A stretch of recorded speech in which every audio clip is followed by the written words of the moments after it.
आ गए शेर फिर घाटी में, अब तूफान मचाएंगे। तेरी औकात कितनी है एक पल में बताएंगे।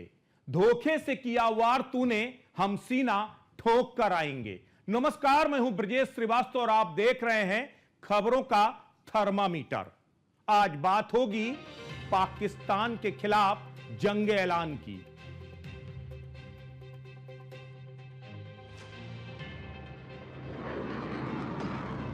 हमारा दुश्मन स्टेप बाय स्टेप आगे बढ़ रहा है।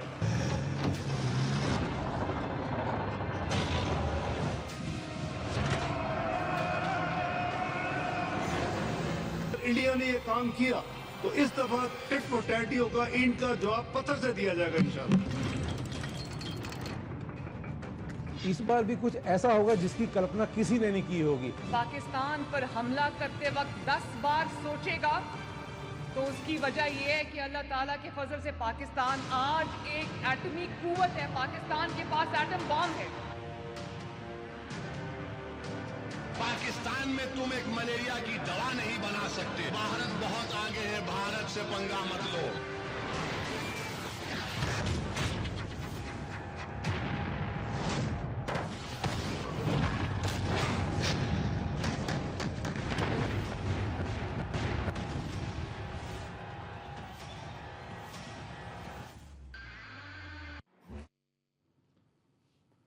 किसी ने सच कहा है कि जब गीदड़ की मौत आती है तो शहर की तरह पाता है, लेकिन जब पाकिस्तान को अपनी बर्बादी तय करनी होती है तब वो हिंदुस्तान से पंगा लेता है। कुछ इसी तरह का पंगा हिंदुस्तान से एक बार फिर पाकिस्तान ने लिया। दहशतगर्दी की कीमत अब चुकाने के लिए पाकिस्तान ने अपनी तैयारी कर ली है। हिंदुस्तान ने सोच समझकर एक बड़ा नहीं बहुत बड़ा फैसला लिया है और अगले 24 घंटों में जो फैसला सामने आने वाला है वो दिलों को दहला देने वाला होगा। पाकिस्तान की नींद उड़ चुकी है। सबसे बड़ी बात यह है कि जिस तरीके से पाकिस्तान ने जो है हिमाकत की थी, अब उसे उसका खामियाजा भुगतना पड़ेगा।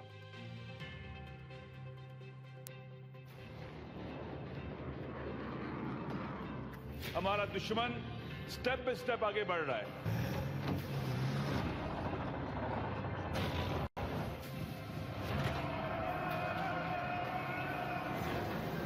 इंडिया ने ये काम किया तो इस दफा टिट फॉर टैट होगा, ईंट का जवाब पत्थर से दिया जाएगा इंशाल्लाह। इस बार भी कुछ ऐसा होगा जिसकी कल्पना किसी ने नहीं की होगी। पाकिस्तान पर हमला करते वक्त 10 बार सोचेगा तो उसकी वजह यह है कि अल्लाह ताला के फजल से पाकिस्तान आज एक एटमी कुव्वत है। पाकिस्तान के पास एटम बॉम्ब है। पाकिस्तान में तुम एक मलेरिया की दवा नहीं बना सकते। भारत बहुत आगे है, भारत से पंगा मत लो।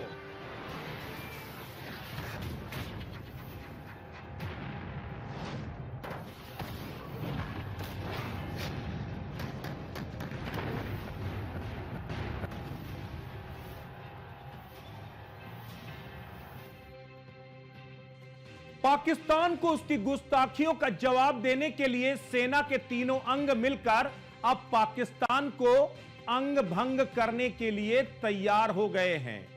टुकड़े टुकड़े करने के लिए तैयार हो गए हैं। मोदी सरकार ने एक सप्ताह में फूंक फूंक कर कदम रखा, हर एक बिंदु पर सोच समझकर फैसले लिए। उसके बाद कल शाम अचानक हुई हाई लेवल मीटिंग में रक्षा मंत्री राजनाथ सिंह, एनएसए चीफ अजीत डोभाल और इसके साथ साथ सीडीएस अनिल चौहान और तीनों सेनाओं के प्रमुखों ने जिस तरीके से प्रधानमंत्री के साथ बैठक की और उसके बाद प्रधानमंत्री नरेंद्र मोदी ने सेना को फ्री हैंड दे दिया, कह दिया कि उन्हें सेना पर पूरा विश्वास है, अब तय कीजिए, समय कम है और लक्ष्य बड़ा है।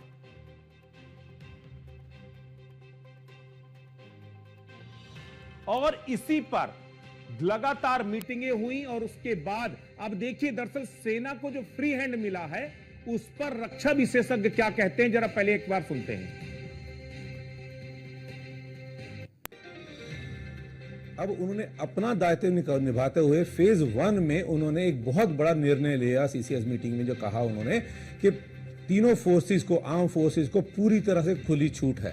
ये एक बहुत बड़ी बात है फॉर द मिलिट्री कमांडर के लिए, क्योंकि मिलिट्री कमांडर को इन ए डेमोक्रेटिक कंट्री जैसे इंडिया जैसे देश के लिए एक बहुत बड़ी, जहां पॉलिटिकल लीडरशिप ही सब कुछ डिसाइड करती है, उनके लिए बहुत बड़ी बात है कि मिलिट्री लीडरशिप को पूरी तरह से खुली छूट मिली है।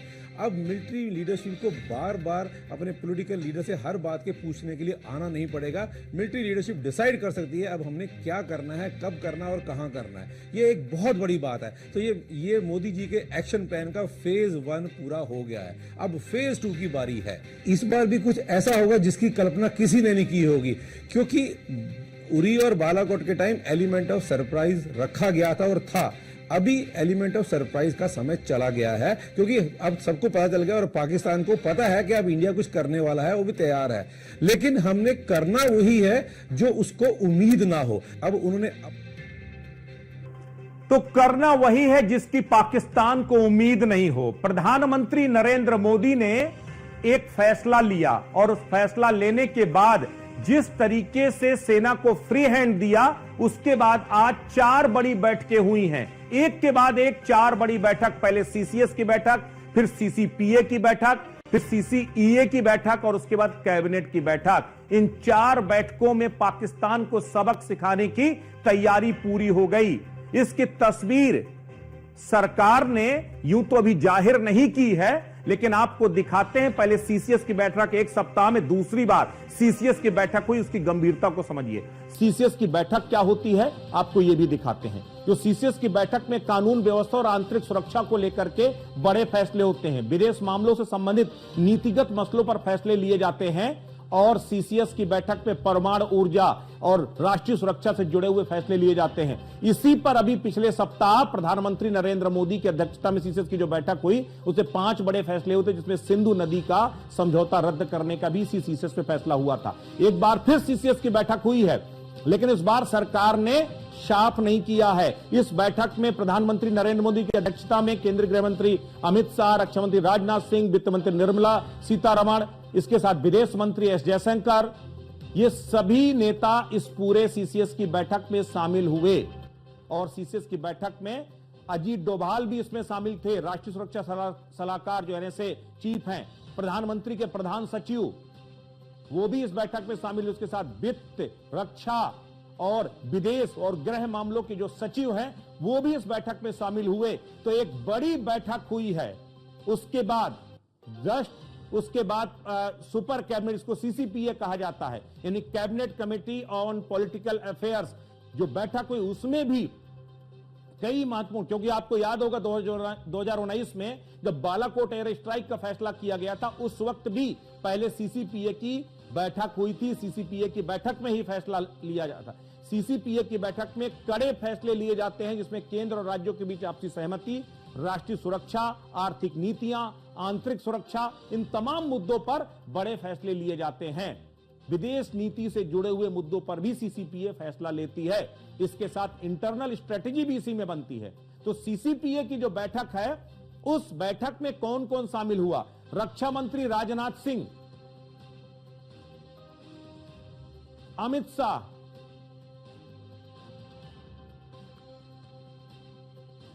नितिन गडकरी सड़क परिवहन मंत्री, ये सभी जो है इस बैठक में शामिल हुए हैं। निर्मला सीतारमण वित्त मंत्री,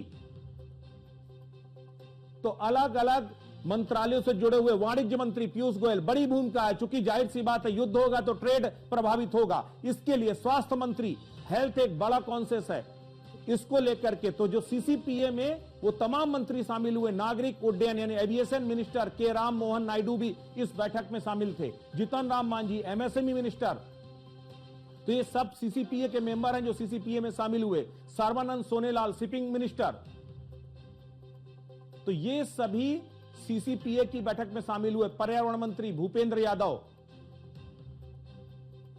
अन्नपूर्णा देवी महिला एवं बाल विकास मंत्री, तो ये सभी वो चेहरे हैं जो हम बता रहे हैं, ये सब नाम बता रहे हैं कि किस तरीके से ये सीसीपीए की बैठक में शामिल हुए।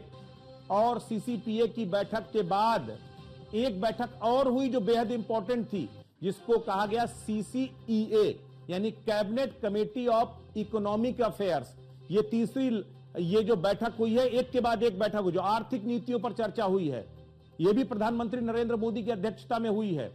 दरअसल सीसीईए की बैठक के जरिए अगर युद्ध की स्थिति बनती है, वर्तमान परिस्थितियों में अर्थव्यवस्था की रफ्तार क्या कहती है, कितना बजट अलॉटमेंट हो सकता है, कितने बजट की आवश्यकता हो सकती है, कहां कटौती करनी पड़ेगी, कहां पर हमको एक्स्ट्रा फंड के अरेंजमेंट करने पड़ेंगे, वो तमाम बैठक ये जो है सीसीईए की बैठक हुई, जिसमें भी वो तमाम चेहरे शामिल हुए जो इससे पहले 2 मीटिंगों में थे, लेकिन कुछ और चेहरे भी इसमें शामिल हुए। इसमें एस जयशंकर सीसीईए की बैठक में नहीं थे। तो इस तरह से अलग अलग जो है देखा जाए तो ये जो बैठकें हुई हैं, और इस बैठक के जरिए एक बड़ा फैसला लेने की एक तरह से कोशिश की गई, या फिर फैसला ले लिया गया है, लेकिन सुरक्षा कारणों से ना तो हम आपको उस फैसले से अवगत करा सकते हैं और ना ही सरकार ने उसका कोई आधिकारिक ऐलान किया है। लेकिन एक बात मान करके चलिए कि अब दुंदभी बजने वाली है। जिस तरह की तैयारियां हिंदुस्तान ने की हैं, जिस तरह की एक तरह से अफरा तफरी पाकिस्तान में देखने को मिल रही है, वो सब कुछ बता रहा है कि आखिर इस बार क्या कुछ होने जा रहा है। इस बार आर या पार, 11 दिन में एयर स्ट्राइक, 12 दिन में सर्जिकल स्ट्राइक, और अब उससे पहले होने जा रही एक ऐसी स्ट्राइक जो पाकिस्तान लंबे समय तक याद रखेगा। ये बड़ा जो फैसले, ये 3 जो बैठकें हुई हैं, उसके बाद कैबिनेट की बैठक हुई है, यानी 4 बैठकें नेट टू नेट हुई हैं। अब आपको आगे दिखाते हैं कि आखिर इन फैसलों के बाद किस तरह की अफरा तफरी है।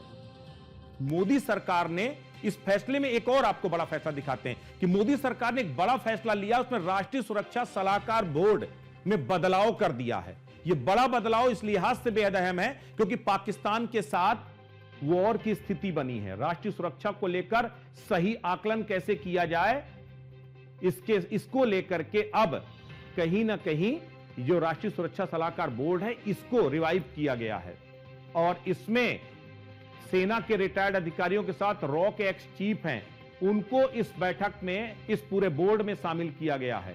तो सरकार ने इस बोर्ड को रिव्यू करके साफ तौर पर बता दिया है कि उनका इरादा क्या है। जो पूर्व रॉ चीफ हैं आलोक जोशी, उनको इसका नया चेयरमैन बनाया गया है। इसके साथ पूर्व western air commander air marshal PM Sinha, दक्षिणी आर्मी के commander lieutenant general AK Singh, rear admiral Monty Khanna, ये 3 एक्स मिलिट्री ऑफिसर्स हैं।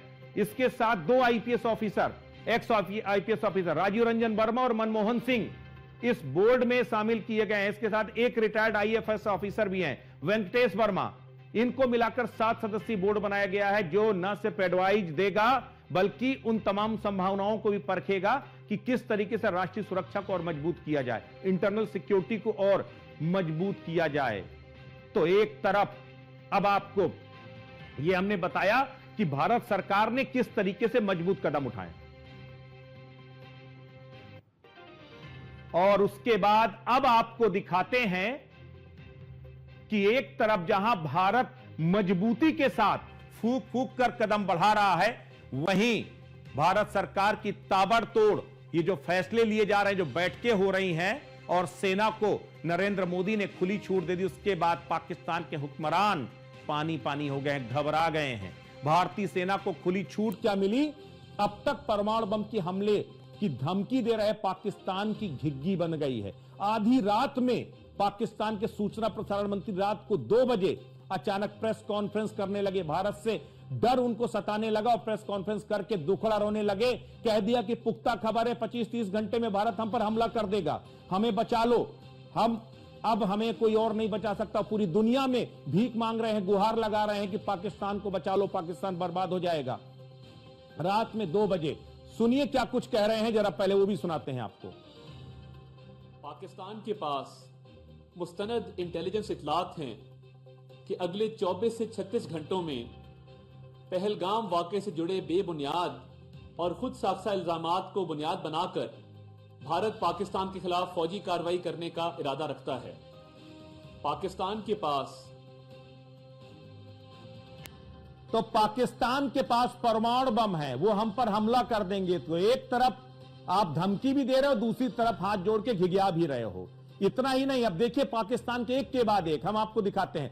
पहलगाम हमले में पाकिस्तान सेना का हाथ अब खुलकर सामने आ गया है। इंटेलिजेंस एजेंसियों ने दावा किया है कि पहलगाम हमले का मास्टरमाइंड पाकिस्तान का पूर्व एसएसजी कमांडर हासिम मूसा था। मूसा इस वक्त लश्कर तैयबा के लिए काम कर रहा है। एजेंसियों ने साफ तौर पर ये पूरा इसका डेटा निकाल लिया है।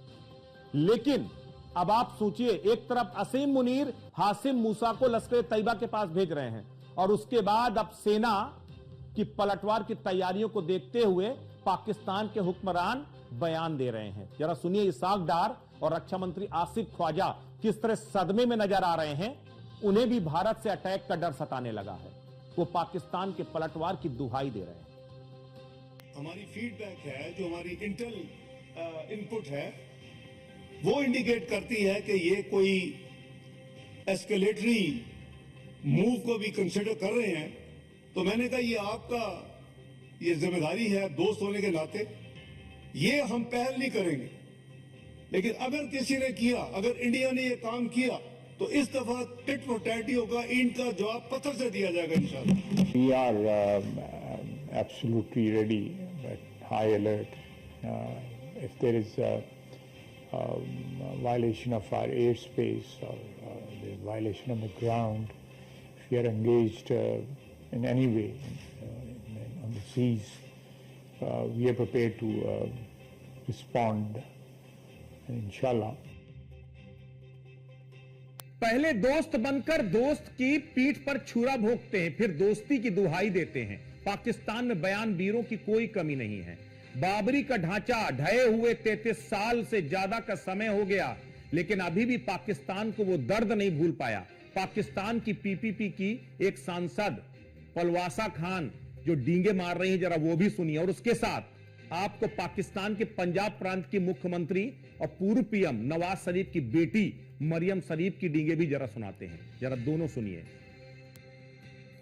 मैं खत्म करती हूँ और मैं कहती हूँ कि भुट्टो साहब ने कहा था हम 1000 साल जंग करेंगे, और बिलावल साहब ने भी उन्हीं की बात को रिपीट किया है और कहा है कि अगर यहाँ पानी नहीं बहेगा तो खून बहेगा दरियाओं में।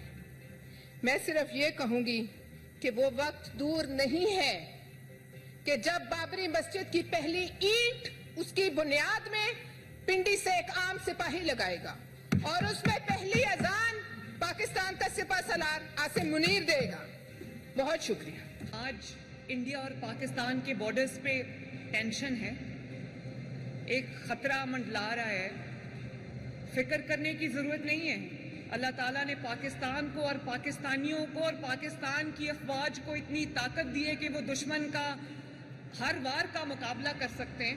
पाकिस्तान का कोई भी दुश्मन पाकिस्तान पर हमला करते वक्त 10 बार सोचेगा, तो उसकी वजह यह है कि अल्लाह ताला के फजल से पाकिस्तान आज एक एटमी कुव्वत है। पाकिस्तान के पास एटम बॉम्ब है। मैं खत्म कर। तो आप देख लीजिए दो मोहतरमा क्या कुछ किस तरह से डींगे हाँकने की। पाकिस्तान के पास एटॉमिक पावर है, एटॉमिक पावर तो है, लेकिन क्या चलाने की कुव्वत है क्या आपके पास? जरा इन तमाम बयान वीरों के बयानों की किस तरह पाकिस्तान के एक सांसद राजा नासिर अब्बास धज्जियां उड़ा रहे हैं और भारत के प्रधानमंत्री मोदी की तारीफों के पुल बांध रहे हैं, जरा यह भी सुन लीजिए। पाकिस्तान के हमारा दुश्मन स्टेप बाय स्टेप आगे बढ़ रहा है, आहिस्ता आहिस्ता आगे बढ़ रहा है। वो हमें आइसोलेट करना चाहता है, तनहा करना चाहता है, और उसके बाद हमारे पाकिस्तान के वजूद को मिटाना चाहता है। आप देख लें, उसकी खारजा पॉलिसी देख लें, और अत्ता वो राजी नहीं है कि उसके क्रिकेट के खिलाड़ी पाकिस्तान में आए और क्रिकेट खेलें। पाकिस्तान को हर जगह तनहा करना चाहता है वो।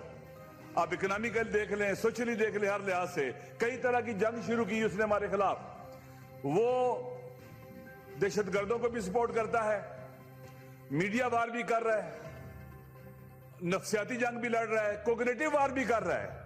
हमारे अजहान को तस्खीर करके उन्हें अपना सिपाही बना रहा है। मुकाबले में हम क्या कर रहे हैं?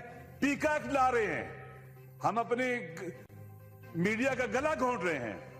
वो चाहता है कि अपने लोगों को मुंसजिम करे, इकट्ठा करे, इंतहा पसंदी की तरफ लेके जाता है, मुसलमानों को भी नुकसान पहुंचा रहा है, पॉपुलर गवर्नमेंट बना रहा है, वहां का सिस्टम अपने पॉपुलर लीडरशिप को संभाल रहा है। और हम पाकिस्तान के अंदर आप देख लें, मोदी की खारजा पॉलिसी आप दुनिया के सामने है कि किस किस मुल्क ने उसकी हिमायत की है, उसका साथ देने की कोशिश की है, और हम कहां खड़े हैं? हमारी फॉरेन पॉलिसी किधर है? डिप्लोमेसी किधर है? मीडिया वार किधर है? यही पार्लियामेंट है, हम यहां बैठे हैं, यहां वज़ीर दिफा को आना चाहिए था, हमें हकायक बतलाने चाहिए थे क्या सूरत हाल है, ताकि हम अपने वतन को डिफेंड कर सकें। हम जो बातें ले मीडिया से ले, ये पार्लियामेंट किसके लिए है? सेक्रेटरी डिफेंस को आना चाहिए था, हमारे जो बाकी हुकूमत के लोग हैं उनको आना चाहिए था। तो देखिए पाकिस्तान की संसद में किस तरीके से कोहराम मचा हुआ है। पाकिस्तान के तमाम हुक्मरानों से अलग पाकिस्तान के पूर्व पीएम इमरान खान अपनी सरकार पर हमला बोल रहे हैं। वो कह रहे हैं कि जो जरदारी है और शहबाज है उनकी औकात ही नहीं है भारत को जवाब देने का, क्योंकि वो निजी फायदे के लिए भारत को जवाब नहीं देंगे। तो एक तरफ पाकिस्तान डींगे हाँक रहा है और उन्हीं के जो साथी हैं, उन्हीं के जो है साथी सांसद या फिर पूर्व प्रधानमंत्री हैं, वो किस तरह पाकिस्तान को उसकी औकात बता रहे हैं। आप ये देखिए, अब जिस तरीके के हालात बन रहे हैं उस हालातों में क्या कुछ हो सकता, उसकी इनसाइड स्टोरी क्या है, आपको इसको भी समझाएंगे, इसको भी बताने की कोशिश करते हैं कि आखिर भारत की सरकार ने जो एक के बाद एक जो ताबड़तोड़, ये जो कई फैसले किए हैं, एक के बाद एक जो ताबड़तोड़ जो है ये मीटिंगें हो रही हैं, आखिर किस तरह पाकिस्तान के खात्मे का काउंटडाउन शुरू हो गया है। भारत की सरकार पहलगाम का बदला लेने के लिए चुन चुन कर तैयारी कर रही है। सेना से लेकर इंटरनल सिक्योरिटी फोर्सेस सब पूरी तरह तैयार है। अगर दोनों के बीच में वॉर होता है तो भारत के सामने पाकिस्तान कितने दिन टिक पाएगा, जरा आपको ये आंकड़ों के साथ समझाते हैं। इसे आप आंकड़ों के साथ समझिए कि अगर फुल फ्लेड वॉर होता है, यानी कि कंप्लीटली युद्ध, क्योंकि 1999 में जो कारगिल युद्ध हुआ था वो स्पेसिफिक वॉर था, लेकिन अब ये फुल फ्लेज अगर वॉर होता है तो फिर क्या हालत बनेगी, इसको आपको समझाने की कोशिश करते हैं और बताते हैं कि आखिर किस तरह। पहले समझिए कि डिफेंस पावर के लिहाज से 10 देशों का जो वैश्विक सैन्य व्यय है वो 60% है। सीधे तौर पर Stockholm international peace research institute की एक रिपोर्ट कहती है कि दुनिया भर में शीर्ष 5 सैन्य खर्च करने वाले देशों में अमेरिका, चीन, रूस, जर्मनी और भारत है। भारत इन सबका जो सैन्य व्यय है वो 60% है, यानी पूरी दुनिया में बाकी देश अलग और अकेले ये 5 देश। इन देशों का संयुक्त व्यय 1635 अरब डॉलर है। अब नजर डालते शीर्ष 10 देशों में, वो कौन से देश अपनी सैन्य सेवा कितना खर्च करते हैं, इसको भी समझिए। अमेरिका 997 बिलियन डॉलर, चीन 314 बिलियन डॉलर, रूस 149 billion dollar, Germany 88 billion dollar, Bharat 86 billion dollar, यानी भारत का नंबर 5वां है। यूके 82 बिलियन डॉलर, और अब आपको सऊदी अरब 80 बिलियन डॉलर। ये वो तमाम देश हैं जो सिलेक्टिवली सबसे ज्यादा खर्च करते हैं। यूक्रेन 65 बिलियन डॉलर,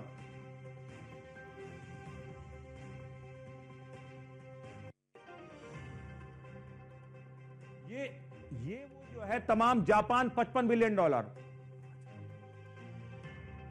तो ये सारे जो है ये अब पाकिस्तान का नंबर यहां पर कहां आता है, ये बड़ी इंटरेस्टिंग बात है कि आखिर पाकिस्तान का नंबर इसमें आता कहां पर है। तो उसको भी समझिए कि पाकिस्तान का नंबर है 29वां। 29 नंबर पे पाकिस्तान कितना खर्च करता है ये भी आप जरा समझिए। पाकिस्तान सिर्फ और सिर्फ 10 बिलियन डॉलर खर्च करता है, यानी उसका नंबर क्या है, 29वां नंबर है। अब आप समझिए, ये आंकड़े देखकर पाकिस्तान अपने आप सदमे में आ जाएगा कि आखिर 10 बिलियन खर्च और कहां 86 बिलियन खर्च। भारत की मिलिट्री पावर के सामने पाकिस्तान बहुत ज्यादा दिन तक नहीं टिक सकता। यह भी आपको आंकड़े दिखा, परमाणु हथियारों के मुकाबले भारत और पाकिस्तान के लगभग बराबरी पे खड़े अगर परमाणु हथियारों की बात करें, लेकिन न्यूक्लियर लॉन्च करने की जो क्षमता है वो पाकिस्तान भारत से बहुत पीछे है। सबसे अलग आर्थिक मोर्चे पर अगर पाकिस्तान और भारत की तुलना की बात करें तो वो क्या है, उसको आप देखिए, उसको समझिए। पैरामीटर में अगर उस हिसाब से भारत और पाकिस्तान जीडीपी के लिहाज से देखिए तो भारत की जीडीपी 3560 लाख करोड़ की है, यानी 3560 लाख करोड़। उसके बाद 312 लाख करोड़ केवल पाकिस्तान की है। अगर डिफेंस में खर्च की बात करो तो 64,295 लाख ये खर्च करता है भारत, और सिर्फ 6.3 लाख करोड़ खर्च करता है पाकिस्तान। विदेशी मुद्रा भंडार में तो जमीन आसमान का अंतर है। विदेशी मुद्रा भंडार में 658 लाख करोड़ का विदेशी मुद्रा भंडार हिंदुस्तान के पास है, और सिर्फ 16.2 का जो है पाकिस्तान के पास है। तो ये ओवरऑल जीडीपी के लिहाज से अगर फुल फ्लेज वार होता है तो सेना की तैनाती, हथियारों के इस्तेमाल, लॉजिस्टिक, ईंधन, रख रखाव, इंफ्रास्ट्रक्चर पर सरकार का भारी भरकम खर्च होता है। और एक अनुमान के मुताबिक कारगिल युद्ध के दौरान भारत ने रोजाना 1400 करोड़ रुपए खर्च किए थे, पाकिस्तान ने सिर्फ 370 करोड़ खर्च किए। तो पाकिस्तान, ये जो खस्ता हाल पाकिस्तान, इसकी माली हालत क्या है हम आपको ये बता रहे हैं। कैसे कितने दिन, चुटकियों में हिंदुस्तान उसे नेस्तनाबूद कर सकता है। 26 साल बाद अगर फिर एक बार फुल फ्लेज्ड वॉर की स्थिति बनती है तो तकरीबन 1500 से 2000 करोड़ प्रतिदिन खर्च करने पड़ेंगे, कम से कम, ये मिनिमम है। जबकि पाकिस्तान की हैसियत इस समय 200 से 400 करोड़ प्रतिदिन खर्च करने की भी नहीं है। इतने अगर वो खर्च करता तो 7 दिन से ज्यादा युद्ध में टिक ही नहीं पाएगा। ये पाकिस्तान की खस्ता हाली स्थिति है। अब आप अगर इसकी पॉजिटिव डोज समझिए, अब इसकी पॉजिटिविटी क्या है, क्यों हिंदुस्तान फूंक फूंक कर कदम रख रहा है। कहते हैं अधजल गगरी छलकती बहुत है, और पाकिस्तान उस अधजल गगरी की तरह है जो बार बार गिदड़ भपकी दे रहा है कि हम ईंट का जवाब पत्थर से देंगे। अरे साहब, 3 युद्ध में आपका वो पत्थर चकनाचूर हो चुका है, क्योंकि हिंदुस्तान के फौलाद के आगे आपका पत्थर कहीं नहीं स्टैंड करेगा। पाकिस्तान की खस्ता हालत का अंदाजा आपको कुछ और आंकड़ों से समझाते हैं, इससे भी समझ जाएंगे आप। इसी बात से लगाया जा सकता है कि ये जो आंकड़े हैं ना, बेहद दिलचस्प हैं। पाकिस्तान में डीजल की कीमत इस समय 260 रुपए प्रति लीटर से ज्यादा है, जबकि हिंदुस्तान में 100 रुपए से भी कम है। अब आप समझिए, अभी वो भी कटौती के बाद 260 रुपए आया है। पाकिस्तान और भारत की तुलना में अगर बात करें, भारत में $1 की कीमत जो है वो है करीब 85 रुपए के आसपास, और पाकिस्तान में $1 की कीमत कितनी है, 280 रुपए 83 पैसे। आप सोच कर देखिए, यानी विदेशों से जो गोला बारूद हिंदुस्तान जिस कीमत पर खरीदेगा उससे 3.5 गुना ज्यादा पाकिस्तान को खर्च करना पड़ेगा। इसका मतलब अगर हिंदुस्तान 2000 करोड़ प्रतिदिन खर्च करता है तो पाकिस्तान को भारत के मुकाबले खड़े होने में 7000 करोड़ प्रतिदिन खर्च करना होगा। तो इनके अब्बा की भी औकात नहीं है कि उसमें खर्च कर सकें। यह पाकिस्तान की स्थिति है। 2024 के आंकड़ों के अनुसार भारत का जो विदेशी मुद्रा भंडार 658.9 बिलियन अमेरिकी डॉलर है, और पाकिस्तान का कितना है, 16.02 बिलियन डॉलर। यानी कि कितने दिन, 6-7 दिन, 8 दिन। भारत का विदेशी मुद्रा भंडार पाकिस्तान से 42 गुना ज्यादा है। अब आप सोचिए, कहां आप ईंट का जवाब पत्थर से देने की बात करते हैं, आपकी हैसियत क्या है, आपको ये आंकड़े बता रहे हैं। इसी स्थिति को देखते हुए 2023 में पाकिस्तान की खस्ताहाली की तस्वीर दिखाते हैं। 2023 में पाकिस्तान की जो रिजर्व फोर्स थी, जो है रिजर्व फ्यूल और लुब्रिकेंट की कमी की वजह से 1 साल तक पूरा युद्ध अभ्यास ही नहीं हुआ था। 2022 में पाकिस्तान ने शुक्रवार को ड्राई डे घोषित कर दिया था, सिर्फ सरकारी वाहन चल रहे थे क्योंकि तेल का पैसा ही नहीं था, इमरजेंसी की स्थिति बन गई थी। आप सोचिए, इतना ही नहीं, इससे पहले जो आर्मी चीफ हुआ करते थे, उन्होंने एक बड़ा ऐलान किया था 2021 में। उन्होंने कहा था कि हिंदुस्तान की अपेक्षा पाकिस्तान की स्थिति बहुत खराब है। जनरल कमर बाजवा हुआ करते थे, उन्होंने पत्रकारों के सामने माना था कि पाकिस्तान के पास टैंक और व्हीकल जो है वो जंग खा चुके हैं। आंकड़ों में तो वो दिखाई दे रहे हैं, लेकिन असलियत में, हकीकत में वो लड़ने लायक नहीं है, इसीलिए वो जंग लड़ने की स्थिति में है ही नहीं। तो ये जो आंकड़े हैं, ये जो आकलन है, ये बता रहा है कि पाकिस्तान और हिंदुस्तान की स्थिति बहुत बुरी है, बिल्कुल अलग है। कुल मिलाकर के पाकिस्तान अगर सीधे तौर पर कन्वेंशनल वॉर पर जाता है तो सिर्फ 7 दिनों का गोला बारूद पाकिस्तान के पास मौजूद है। अगर दुनिया के दूसरे मुल्क पाकिस्तान के कटोरे पे भीख की मदद नहीं डालते हैं तो 7 दिन के अंदर पाकिस्तान नेस्तनाबूद हो जाएगा।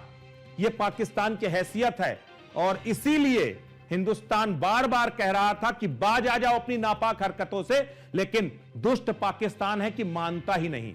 हमने आपको सरकार की वो पूरी तैयारियां दिखाई। हिंदुस्तान पूरी तरीके से तैयार है। तीनों सेनाओं को सिर्फ और सिर्फ अब इजाजत का इंतजार था। आखिरकार प्रधानमंत्री ने वो भी फ्री हैंड दे दिया और कह दिया कि अब आप जैसे चाहो वैसे आप तय कीजिए, जगह आप तय कीजिए, आप तारीख तय कीजिए, आप समय तय कीजिए, आप कुछ भी कीजिए, हमें इंतकाम चाहिए, आतंकियों और दहशतगर्दों के नाकाओं का खात्मा चाहिए। तो सीधी सी बात है, अब सब कुछ तय हो चुका है।